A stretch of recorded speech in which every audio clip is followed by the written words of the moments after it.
As you know by now, emotions are energy. Energy is food that can nourish your soul and the cells in your body. But emotions can also be food for other people, known as energy vampires, narcissists, and toxic or negative individuals. Emotions can also be food for non-physical entities known as astral parasites. Yes, these things are real and they do exist.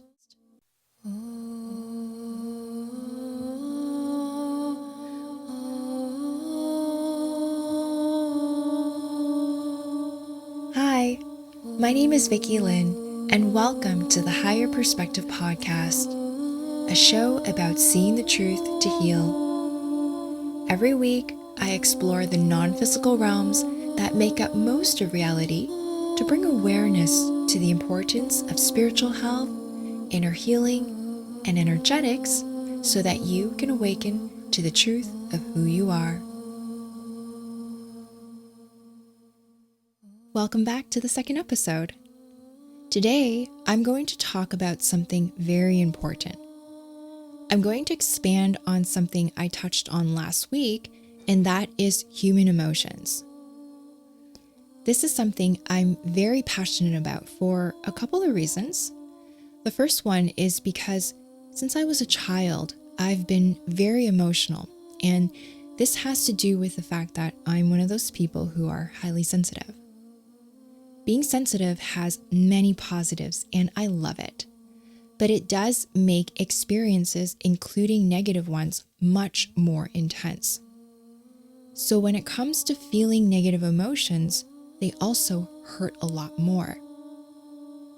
For most of my life, my emotions caused a lot of havoc. Everything from physical health issues to turbulent relationship experiences. During that time in my life, I didn't know what to do with all the emotions that I felt, so I ended up stuffing it all down. The result of that was I became extremely emotionally sensitive, where little things would trigger huge responses in me. This was because the container I was stuffing everything into was overflowing and didn't have room to hold anything more. My emotions ended up being a huge storm that would come in, sweep me up, and devastate everything as it passed through. It wasn't until I went through a really dark time in my life. Some people refer to it as the dark night of the soul, where I was forced to confront all the things that I had bottled up inside of me over the years. All the pain, all the trauma, all the hurtful things that had happened. And I wasn't given any other option but to figure out how to process everything and heal from it. I did make it out on the other end to tell the tale, but what I really want to say is that I know emotions very well on a personal level. The second reason is I find that society is extremely emotionally stunted. Just because someone has an adult-sized body doesn't mean they act like one or that they are emotionally mature. Quite the opposite, actually. The way most people handle their emotions is very immature. This shows up in politics, in celebrities, and in the corporate world. It's also very evident in how people treat each other in relationships and the nastiness that comes out on the internet. So this area definitely requires a lot of attention, and that is why emotional healing is a big focus of the work that I do and the work that I share. As well, at a time like this when energies are intensifying and everything is getting pushed up into the conscious awareness, it is so important for you to learn how to work with your emotions in a healthy way. Because if you don't, your emotional baggage is going to bring on a lot of suffering, and I don't think anybody wants that. What I'm going to share in this episode are things that I have learned from diving into and feeling deeply my own emotions. More specifically, the excruciatingly painful ones, because those were the ones that taught me and revealed to me the most. My perspective will be more spiritual based because I have learned that emotions have a strong spiritual aspect to them, which is deeply intertwined with your soul. Spirituality and your soul are abstract things, so trying to intellectualize emotions, which is what society mostly does, will not get you very far.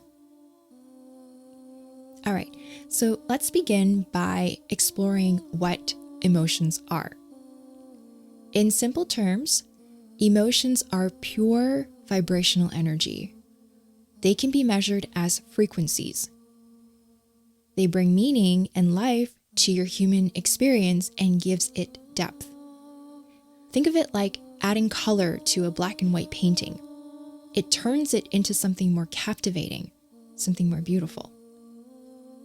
The full range of human emotions is huge. On one end, you have the highs, which would be the positive ones like happiness and love. On the other end, you have the lows, which are the negative ones like anger and shame. It's the negative emotions that people really struggle with. These are the ones that they suppress, avoid, and reject.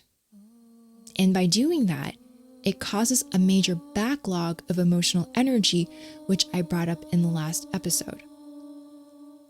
This backlog occurs in the emotional body. This is a subtle energetic layer that extends roughly an inch or so above your physical body. It's part of your aura, and it makes up your energy field. If you're wondering if you even have an emotional body, you do. Everyone does. When you fall in love or connect intimately with another person, you are experiencing that in your emotional body. When you feel pain from being hurt by someone, you are also experiencing that in your emotional body. This layer is the space where your emotions are felt, processed, and transmuted energetically. But if none of that work is being done, then the emotional energy just accumulates and gets stuck there. The more that accumulates, the heavier it gets. The longer this happens for, the more dense it becomes. Eventually, the density crystallizes and will show up as problems in your body and in your life. These negative emotions are extremely toxic to your body and also to your soul. They act like an infection that rots you from the inside out, so it's not a good thing to hold these inside of you. A lot of the times when I do energy healing sessions with people, I have to go into this energetic layer, the emotional body, and help people clear out the accumulation and clean things up, which will then alleviate some of the unpleasant problems they are experiencing. For a majority of people, emotions are really where it all begins. So if you don't want to experience problems in your body or in your life, then it would be wise for you to work with your emotions and learn how to transmute the energy as it comes up. When it gets to the point where this energy crystallizes and manifests physically, it is much harder to resolve and it takes much more time and effort to fix. So it's way better to be proactive and deal with it in the non-physical. You might be wondering where to even start in terms of transmuting emotional energy. As a healer, I do this directly within the emotional body, but you can also learn to do this yourself. It involves moving the energy from your emotional body into your physical body and working it through your nervous system. This physicalizes these invisible energies in your body and gives you the opportunity to process them by feeling them. Your nervous system is an incredible piece of machinery. It connects your physical body into the energetic field. It bridges the physical and the spiritual realms. It's sort of like a highway for energy to travel down and through you. If you happen to experience anxiety from an energetic point of view, that would mean you have a traffic jam on your highway, so your nervous system is overloaded and backed up with unprocessed energy. You do need a healthy and clear nervous system to process your emotions effectively. So if you struggle with serious stress, anxiety, or other types of nervous system issues, find ways to address it in your personal life or work with a healer. It's really important. Feeling your emotions sounds simple, but interestingly, a lot of people actually have trouble doing this. These people feel blocked or emotionally numb. I have found that the explanation for this is because they've disconnected from their emotional body, so they're not able to access their emotions and feel much anymore. This was done unconsciously as a protective mechanism. They unplugged from this part of themselves because at some point in the past, they felt excruciating pain, usually from a relationship that hurt a lot. They wanted the pain to stop, and disconnecting from their emotional body was the only way they knew how to do that. But then this becomes a catch-22 because if you block your ability to feel pain, you also block off your ability to feel the positive emotions. You know, the really wonderful ones that everybody wants, like pure joy, natural ecstasy, unconditional love, and oneness with the universe. Feeling emotions is an all or nothing situation. You can't pick and choose which emotions to feel and which ones not to. You either choose to feel them all or you choose to feel nothing at all. Can you take a wild guess on what the choice is for most people? Yeah, they pick to feel nothing at all. It's really sad, but it's the truth. This is why I think some people resort to using drugs and become addicted to them. They no longer are able to naturally feel these wonderful emotions, and their soul yearns for that. So they fill in the void by creating these feelings in an artificial way using drugs. Pain is a strong signal from deep within your soul. It shows you something happened in the past that really hurt you.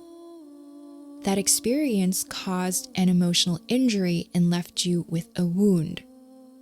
Think of these emotional wounds like the ones that you can develop on your body. For them to heal, you need to clean it out, apply antibiotic cream, protect it with gauze or some kind of dressing, and care for it over time. Your emotional wounds are the same, but sadly, most people never attend to them, so they never heal. No matter how long ago these hurtful things happened to you, if you've never dealt with them, the wound is still there and they are still charged with very strong negative emotions.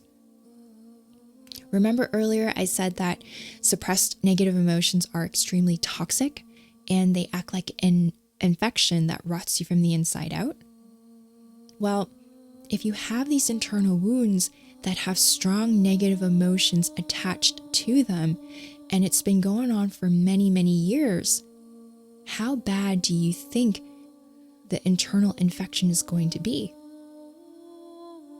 I'd say pretty bad. If you've ever had a cut on your skin that got infected, you'll know that the area gets inflamed and swollen. Even taking your finger and gently touching around the area can cause a lot of pain. This is the same idea with emotional wounds. Anything that remotely presses close to the wound will trigger immense pain. Pain is really just a symptom to show you there's something you need to heal. There's nothing you need to be afraid of. Not to mention, your nervous system is strong and powerful. It can handle the intensity of your emotions, so you don't need to worry. So what can you do if your emotional body is disconnected and you have all these painful internal wounds? As an intuitive sound artist and a shamanic healer, my suggestion would be for you to use sound and music as the healing balm.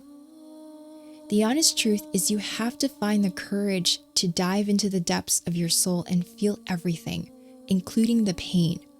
There's no way around it. But what you can do is use different tools, medicines, and techniques that will soothe the pain, support, and help make this process easier for you.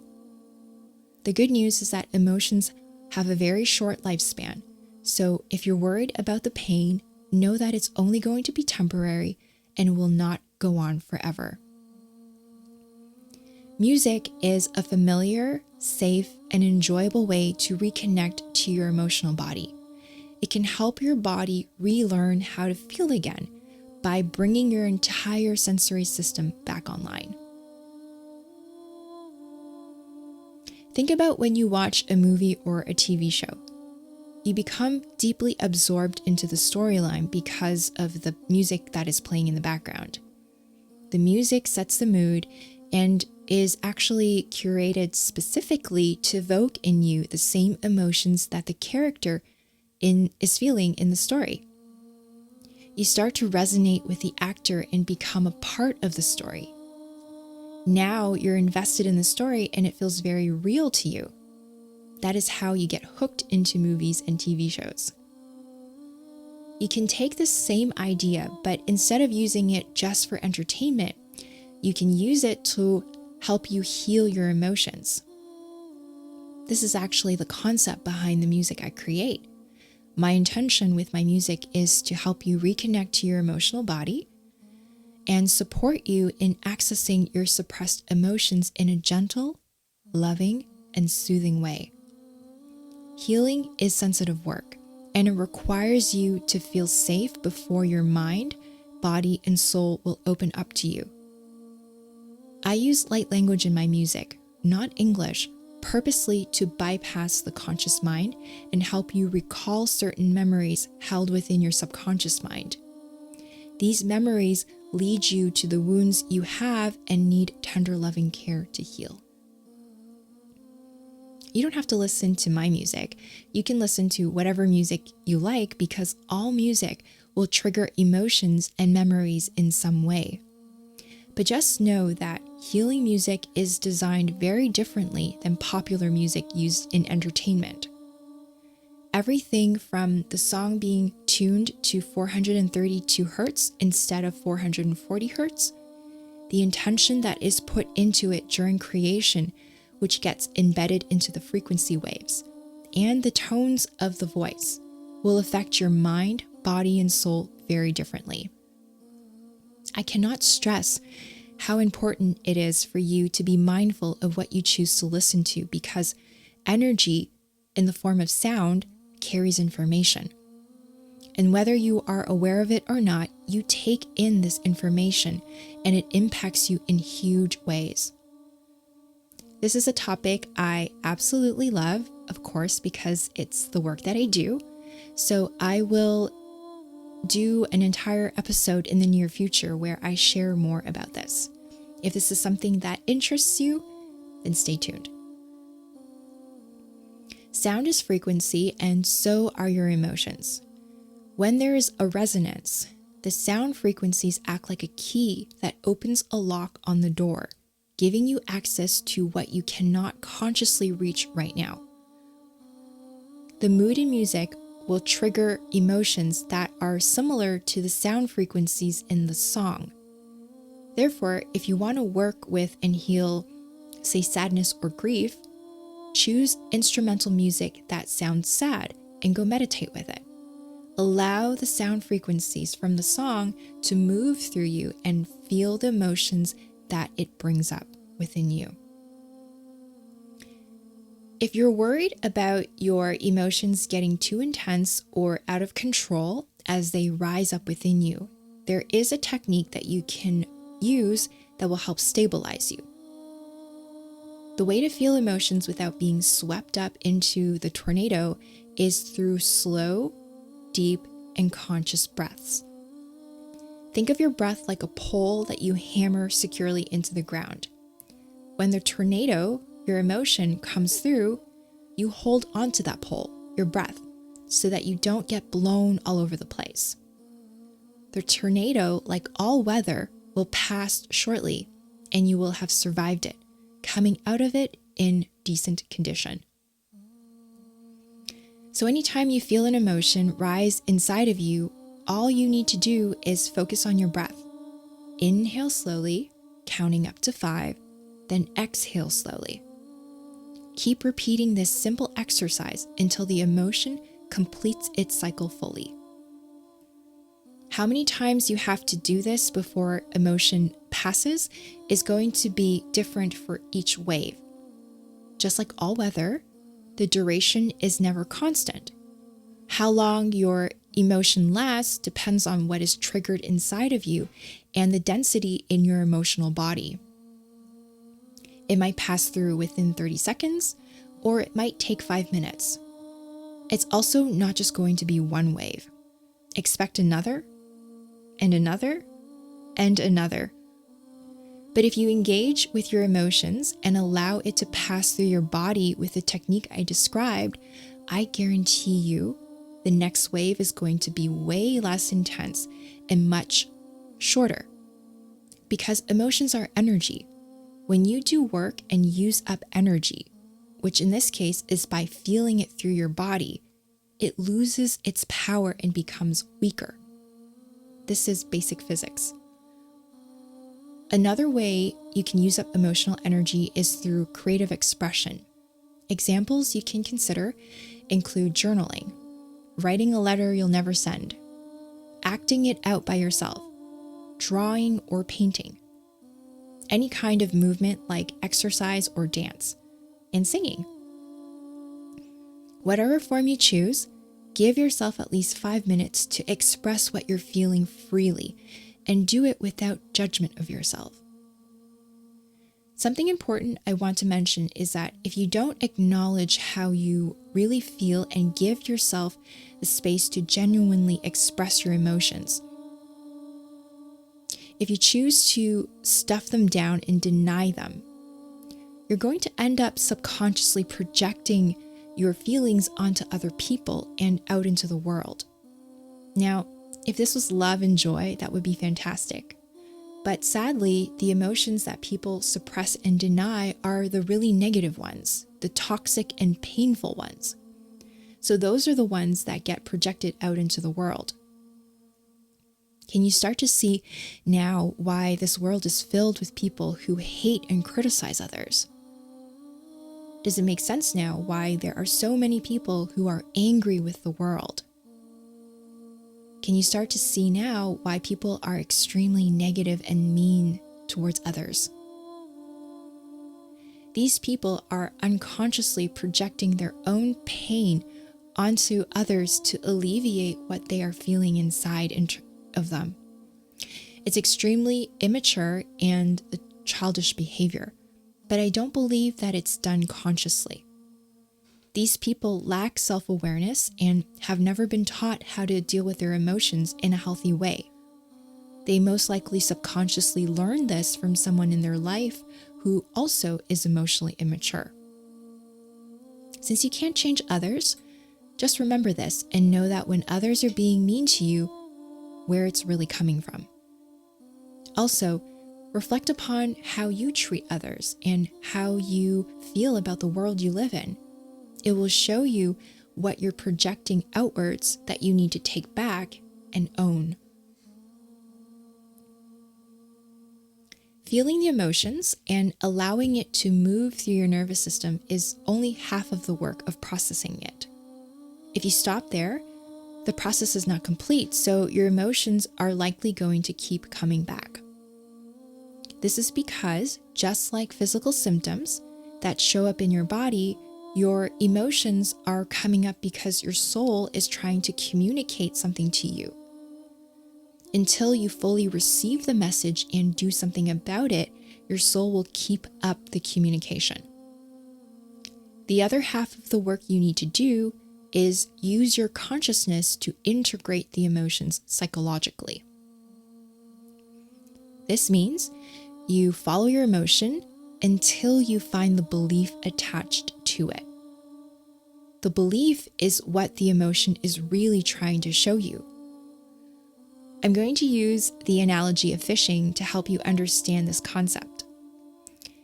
The emotion that you feel is like the handle on the fishing rod. At the end of the fishing line where the hook is, that is where you will find your belief. The hook is submerged into the depths of the water, so you can't see it. The way you work with your emotions psychologically is by reeling in the fishing line, bringing the belief that is submerged deep within your subconscious mind up into your conscious awareness.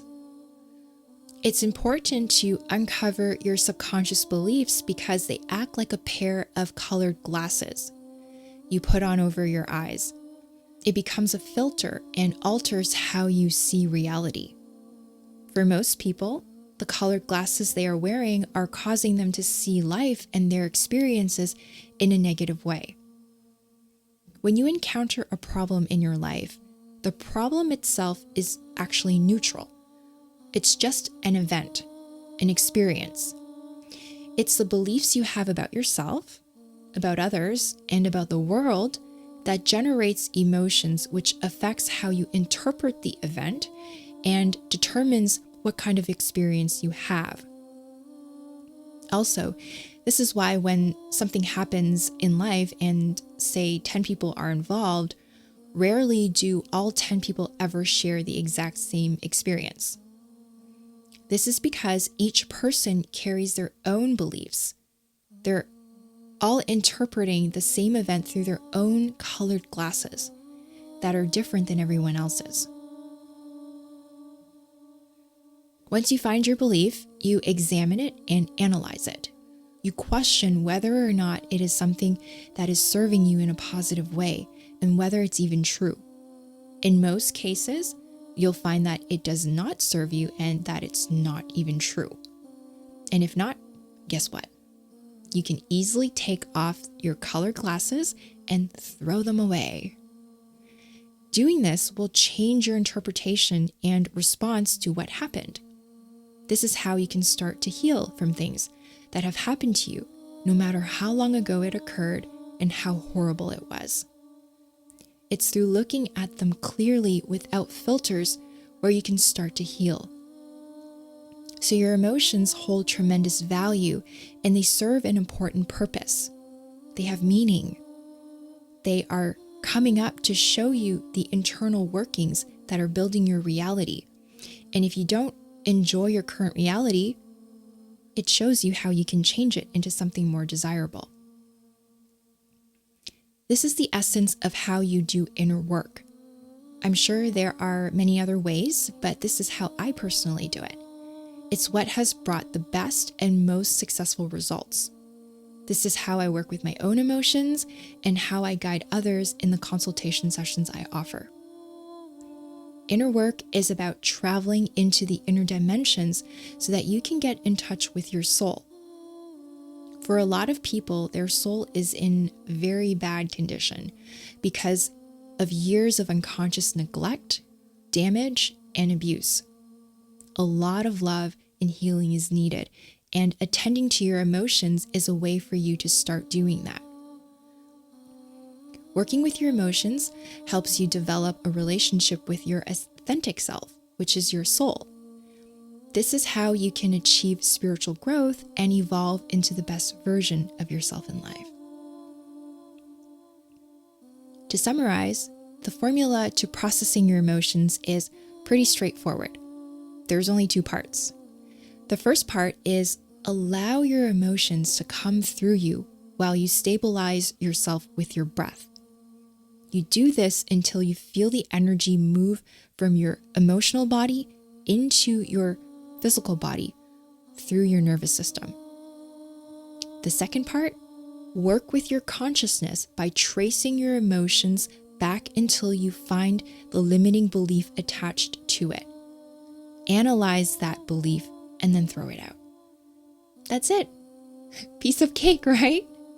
It sounds simple, only 2 steps, but in reality, it takes a lot of practice to truly master these 2 steps. However, if you take the time to develop that skill and get really good at it, your emotions will never be a problem for you ever again.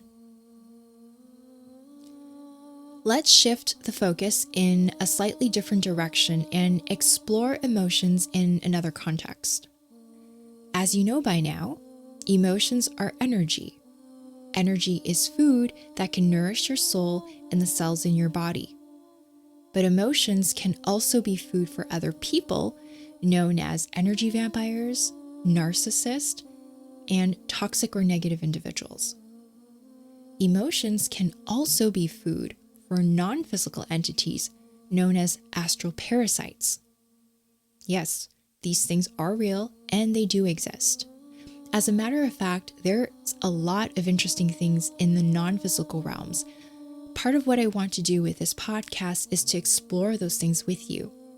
I think it's important to learn about them because if you only focus on the physical reality in terms of what you can see, hear, touch, smell, and taste, well, then you're limiting yourself to only about 1 to 5% of reality.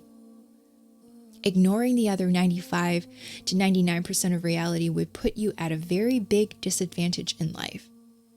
There are a lot of things that exist in that space which have tremendous influence over you. I'm not just talking about non-physical entities, but also things you generate yourself, such as your emotions and beliefs. All of these can affect you and be used against you, so it's important to become aware of them.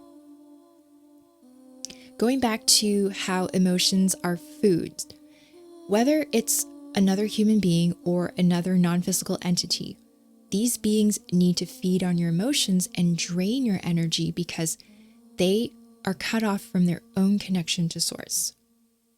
Since they no longer have access to that within themselves, they need to siphon other people's energies instead to stay alive. This usually happens in the form of emotions. Emotions are very juicy foods because they are highly charged energy. Just like in the human world where we have many different types of food, from a steak to exotic fruit, from a bowl of cheesy pasta to fresh salad, there's a variety to suit the wide range of taste preferences. There are also many different kinds of emotional food available. Earlier, I mentioned that the range of human emotions is huge, where you have positive ones on one end and negative ones on the other end. Each emotion on that spectrum has its own unique frequency, and in the context of it being food, it all tastes different. Some beings like certain types of frequencies more than others. Can you guess what type of emotion or frequency these kinds of people like to feed on?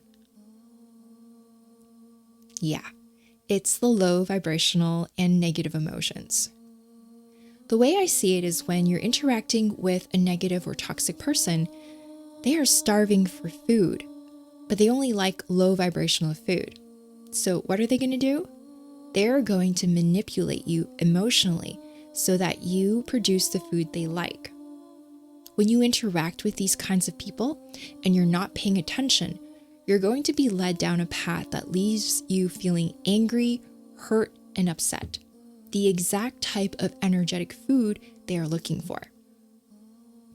This is why developing self-awareness, healing your wounds, learning how to transmute your emotional energy is mandatory for your spiritual health. Otherwise, you're going to end up giving them exactly what they want, and they'll come back over and over and over again as you've established yourself as a reliable food source. This has consequences to your well-being and is often experienced as feelings of being drained, tired, and unhappy. Now, ask yourself this honest question. Do you really want to open a free buffet that keeps attracting and feeding these types of people? Do you really want to keep giving these people juicy food that helps them grow bigger and stronger? If not, maybe it would be a good idea to change the menu at your buffet and put out different kinds of food foods they don't like. I wanted to bring this idea up because I want you to know that your emotions are powerful. Other people and other non-physical entities know the value of your emotions, and therefore they're after it. It's about time you recognize its value too, so you can learn to protect your energy. There's no need to be afraid of your emotions, including the unpleasant ones, or try to banish them. The fear you have about your emotions will subside when you get to know what they are and understand them. Most importantly, learn to master your emotions so others don't master you.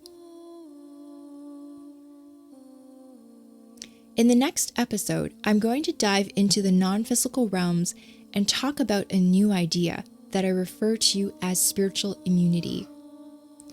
This is going to be an ongoing series that I'll revisit once in a while on this podcast that examines the different types of spiritual pathogens, an example being astral parasites that are causing disturbances to your spiritual health and affecting your vitality.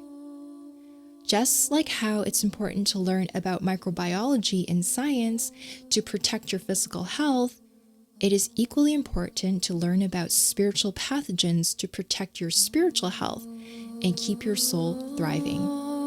Don't forget to subscribe. I'll see you in the next episode.